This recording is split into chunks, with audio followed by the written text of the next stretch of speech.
এবং তিনি তাকে ইমামতি করার জন্য আহ্বান করবেন। তখন হবে ফজরের ওয়াক্ত, ফজরের আজান দেওয়া হবে।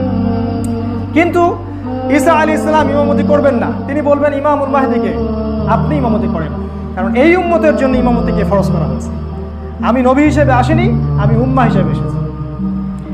ইমামুল মাহদি ইমামতি করবেন, নামাজ শেষ হবে, ঈসা আলাইহিস সালাম বলবেন দরজা খুলে দাও। ঈসা আলাইহিস সালামকে দেখা মাত্রই দাজ্জাল গলতে শুরু করবে লবণের মতো।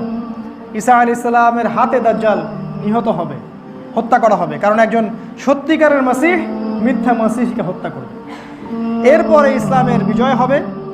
40 বছর ঈসা আলাইহিস সালাম পৃথিবীতে বিচরণ করবেন, বেঁচে থাকবেন। তিনি বিয়েও করবেন, তার সন্তানও হবে। তাকে দাফন করা হবে মুহাম্মদ সাল্লাল্লাহু আলাইহি সাল্লামের কবরের পাশে। এই 40 বছরের পৃথিবীর এমন একটা জায়গা বাকি থাকবে না যেখানে ইসলামের পতাকা বুলন্দ হবে না, ইনশাআল্লাহু আযজা ওয়া জাল।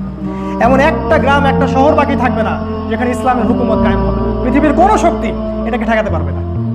রাসূল সাল্লাল্লাহু আলাইহি ওয়াসাল্লাম বলেছেন, যখন এই ঘটনাগুলো ঘটবে তখন খোরাসান, এই আফগানিস্তান কন্টিনেন্ট থেকে একটা সেনাবাহিনী গিয়ে তাদের সাথে যোগ দিবে।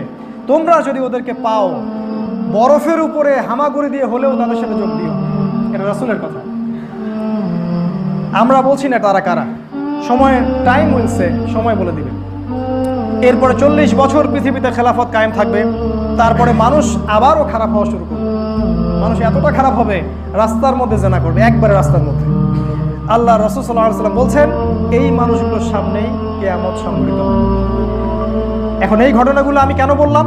এই কারণে বললাম, আমরা যেন উপলব্ধি করতে পারি আমরা শেষ জামানায় বাস করছি, আমাদের সামনে এই সময়গুলো অপেক্ষা করছে।